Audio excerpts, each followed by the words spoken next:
Good morning, my brothers and sisters. Today is the 147th day of the virus, and it is August the 7th, 2020. We're going to look at a story on who is the greatest. Yesterday, we met a man who confused the abilities of Jesus with the more primary and more important identity of Jesus and access to that by belief in Jesus. We learned yesterday that he wasn't a magician to be accessed, but he was a Lord to be believed in. And then we heard the great prayer, I believe, help my unbelief. We're going to look today in Mark chapter 9, and we're going to ask the question, who is the greatest and how do you know, and what illustration do you use? This is Mark chapter 9, verses 33 through 37. And they came to Capernaum, and when he was in the house, he asked them, what were you discussing on the way?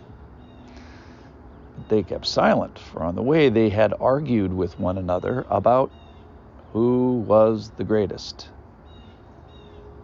And he sat down and called the 12, and he said to them, if anyone would be first, he must be last of all and servant of all. And he took a child and put him in the midst of them, and taking him in his arms, he said to them, whoever receives one such child in my name receives me, and whoever receives me receives not me, but him who sent me. Lord, help us understand this. So we know the place. Let's start with that. They are in Capernaum. They were walking, and we know that there was a discussion, and actually it's described as an argument as to who was the greatest. So they were discussing value. And how do we judge that in general? We judge it by position or power, maybe physical strength, physical beauty,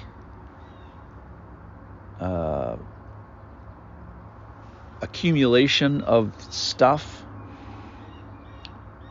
Maybe that's money or cattle or something. And then accomplishments.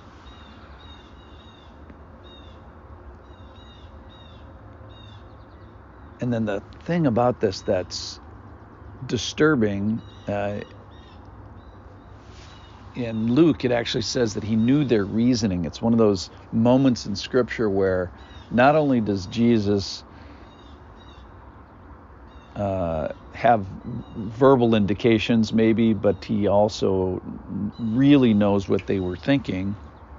I was thinking of the Michael Jordan, LeBron James fight on being the GOAT, the greatest of all time, and what criteria they use and what value that will be in the kingdom, which will be nothing. So they're arguing about who's the center of the universe, who does the universe orbit around, and the fact that Jesus knows their reasoning, well, I think, don't we all kind of think that we have the world orbit around us, and don't we all have reasons?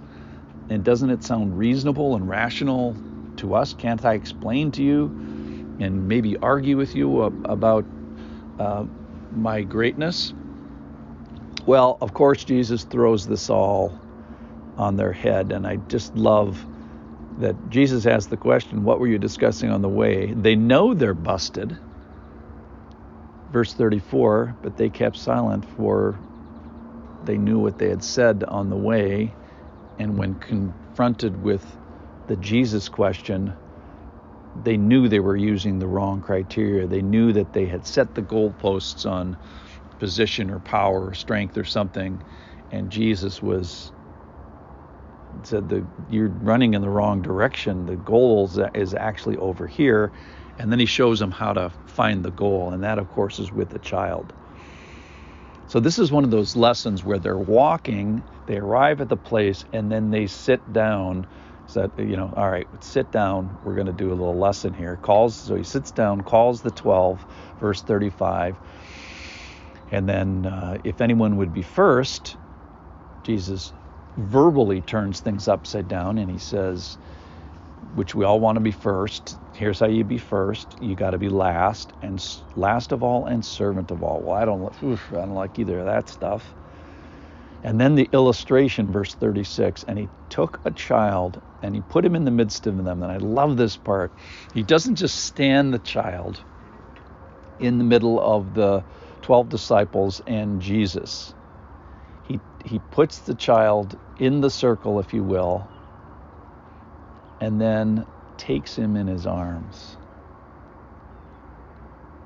So if that's all you get out of this lesson, this moment, just imagine Jesus taking a child in his arms, and this is the illustration he wants to use. Whoever receives one such child in my name receives me, and whoever receives me receives not me but him who sent me.